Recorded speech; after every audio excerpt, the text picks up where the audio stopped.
Hinirang tayo ni Kristo upang mamungang totoo bilang mabubuting tao.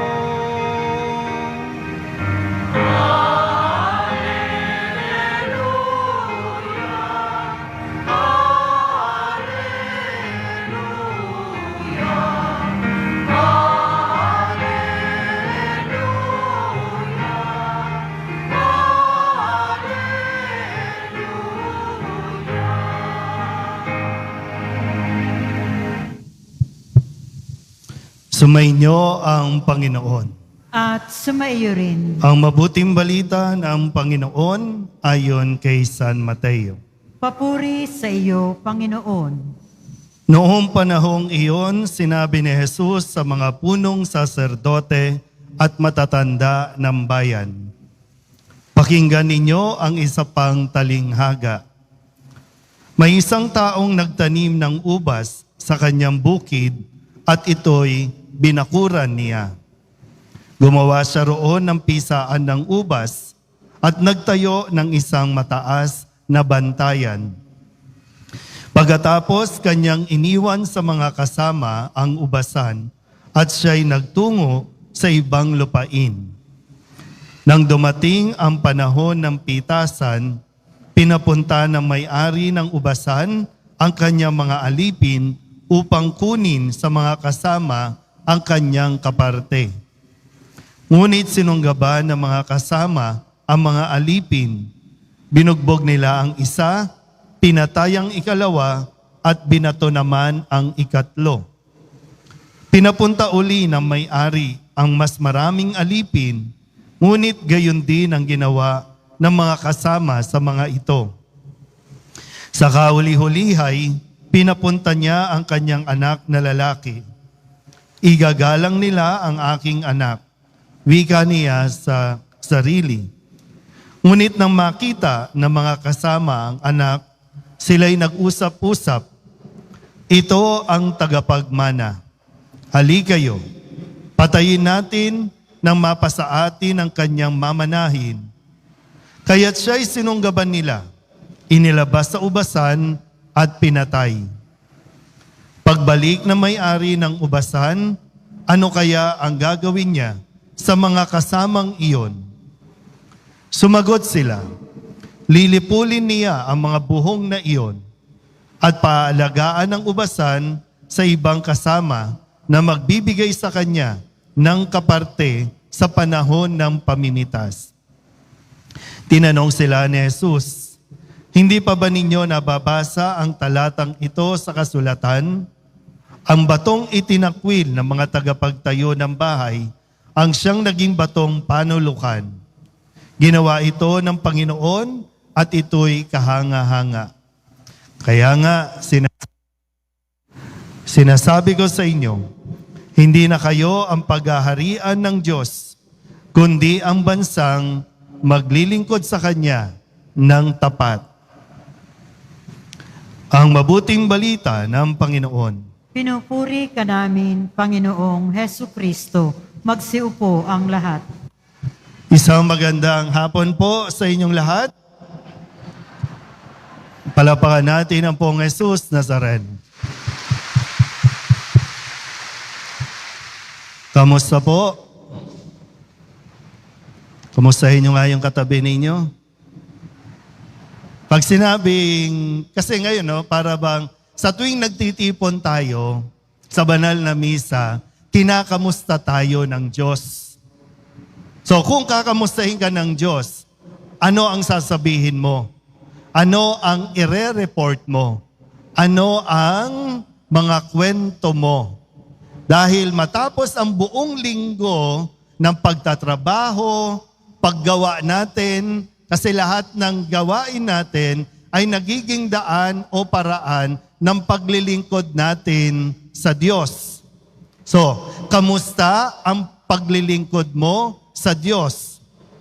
Pag sinabing paglilingkod, mayroon kasing ipinamahala sa iyo. May ipinagkatiwala sa iyo na dapat mong pamahalaan. So, kamusta ka bilang katiwala? Yan. Kamusta ka bilang empleyado? Kamusta ka bilang manggagawa? Kamusta ka bilang pinuno? Yan. Ano ba ang masasabi mo at may isasagot mo kapag kinamusta ang paglilingkod mo? Malinaw po? Okay. So tingnan natin. Sa Ebanghelyo, binigyan tayo ulit ng isa pang talinghaga. Ang kausap ni Jesus ay mga punong saserdote at mga matatanda ng bayan para ipaliwanag sa kanila ni Jesus kung paano sila nagiging sa kanilang paglilingkod. Hindi muna diniretso ni Jesus, kundi nagbigay muna ng talinghaga. Talinghaga ng katiwala sa ubasan. Sabi po doon, mayroong may-ari ng ubasan. Sabihin nyo nga po, ubasan. Tulog na. Ubasan. Yan. Mayroong may-ari, ha? Mayroong may-ari ng ubasan. Inayos niya ang kanyang ubasan. Nilagyan ng bakod. Tinamnan niya ng mga ubas. Etong ubasan na ito, maayos na yan. Umalis lang siya o aalis siya, pupunta sa ibang bayan. Siguro magtatanim din doon, magtatayo din ng ubasan. Kaya, sabi po doon, ipinagkatiwala niya ang pamamahala sa kanyang mga kasama. Mayroong may-ari, ipinagkatiwala sa iba ang kanyang ubasan. Hindi sa kanila ang ubasan. Malinaw? Uy, okay ba? Aalis na naman tayo na wala tayong... Okay. Kaya makalipas ang ilang panahon o ilang buwan, ilang linggo, panahon na ng pagpipitas, panahon na ng pag-aani. Kaya yung may-ari ng ubasan, nagpadala ng mga alipin para kumuha ng share, ng parte doon sa aanihin. Hindi nagpadala yung may-ari ng ubasan para sabihin, kukunin ko na ang aking ubasan, babawiin ko na ang aking ubasan. Ang sinabi lang ay, para kunin yung parte. Yan. Pero anong ginawa ng mga pinagkatiwalaan? Binugbog yung isa, pinatay yung isa, binato yung isa. At yung kahuli-hulihan, yung nag-iisang anak, yung tagapagmana, ay inilabas at pinatay doon sa labas ng ubasan. Hindi kanila yon. Pero, nung kumukuha ng parte, inangkin nila ang ubasang hindi sa kanila. Kaya sabi, tinanong ni Jesus, sa tingin ninyo, ano ang gagawin doon sa mga katiwalang yon? Doon sa mga buhong na iyon? Sila rin ang nagsabi mismo, yung mga tao, yung mga punong saserdote, mga matatanda ng bayan, dapat silang patayin din. Dapat silang alisin na. Pero hindi natin nalaman kung ano ang desisyon ng Diyos doon sa mga ito. Kasi ibinibigay ito ni Jesus sa kanila, baka sakaling malinawan ng kanilang isip na may mali sa kanilang pamamahala. Kasi itinilaga lang sila. Pinagkatiwala lang sa kanila ang templo, ang pamangalaga sa buong bayan ng Israel na mahalaga sa Diyos. Piniling bayan ng Diyos. Pero dito nga, ano ang ginawa nila? Naging mapang-abuso sa kanilang kapangyarihan. Naging mapanlamang, kaya nga sabi, di ba, sa unang pagbasa sa aklat ni Propeta Isaías, ang sabi, bakit ganon? Mabubuting ubasan ang itinanim ko. Bakit nagkaroon ng masama? At bakit sila pumapatay, nagpapahirap ng iba? Ano nangyari?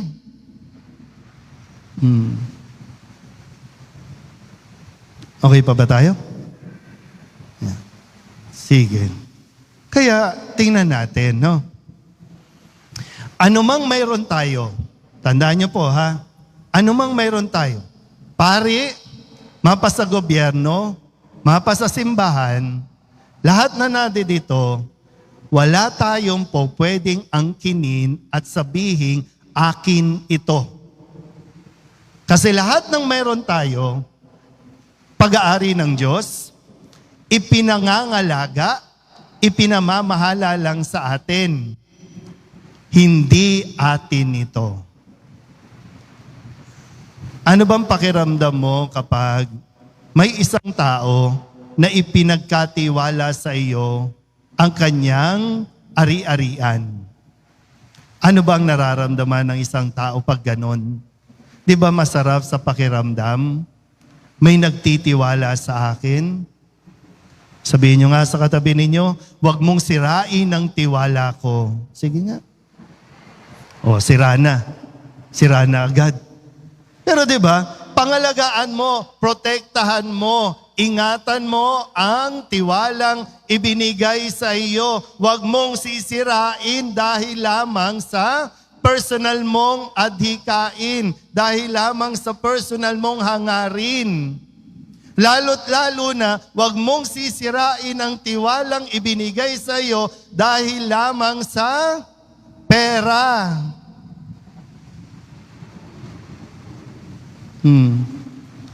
Kasi sa umpisa, ang bait-bait mo nung ipinagkatiwala ito sa iyo. Yung iba nga, nakikiusap, sige na, sa akin mo ipagkatiwala yan, aalagaan ko yan.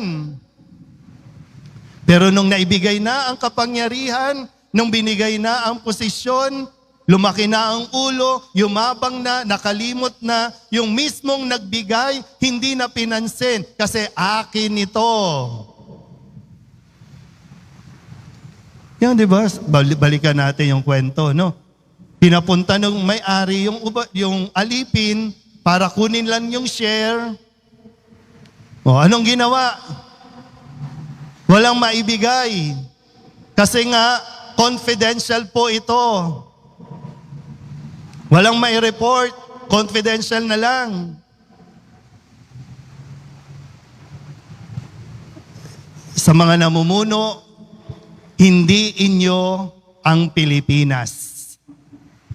Binigyan lang kayo ng pagkakataon, ipinagkatiwala ito sa inyo para pangalagaan, para mas pagyamanin pa. Hindi nyo pag-aari ang Pilipinas. Dito lang sa atin sa Manila, hindi ninyo pag-aari ang Manila. Kaya kung lilibot tayo ngayon sa Manila, ano itsura ng Manila? Pinabayaan ba? Napapabayaan ba ang Manila? Dito sa Quiapo, hindi natin pag-aari ang paligid. Pero kailangan natin pangalagaan ito dahil ipinagkatiwala ito sa atin. Tabi-tabi po, no? Pero minsan, yung mga nagtitinda sa paligid, minsan pakiramdam nila, amin itong pwestong ito. Ay, kung inyo pala, pwede linisin ninyo, pangalagaan ninyo yung paligid. Minsan sa mga organization dito sa simbahan, no? Pinagkatiwala sa inyo ang maging coordinator, supervisor, headlay, pero hindi inyo ang organisasyon. Pero kung ipinagkatiwala sa inyo ang pamumuno, pamamahala, kamusta ka bilang namamahala? Magandang suriin natin at pagnilayan. No? Sa mga trabaho ninyo, ginawa kayong supervisor, ginawa kayong manager, ginawa kayong may-ari. Pero kamusta po? Yun yung magandang tanong eh. Kasi baka isang araw, bawiin yan ng tunay na may-ari. Buti nga kung babawiin lang eh. Di ba? Kasi kung babawiin lang, ibig sabihin, may pagkakataon pa tayo para ayusin at itama yung mga naging maling pamamahala natin. Ganon kabuti ang Diyos sa bawat isa sa atin. Kaya ngayon po, no, indigent, no, yung mga indigenous people, sinasama natin.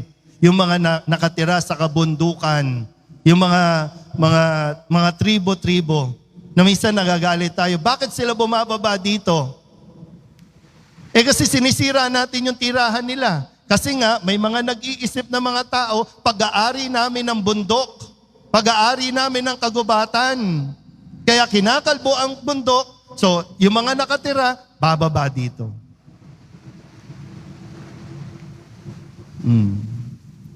Sabihin nyo nga ulit, katiwala lang ako. Sana manatili yun, ha? Huwag nating kakalimutan yon. Mayroon tayong pananagutan sa Diyos na nagbigay ng tiwala sa atin at patuloy na magbibigay pa ng tiwala. Amen?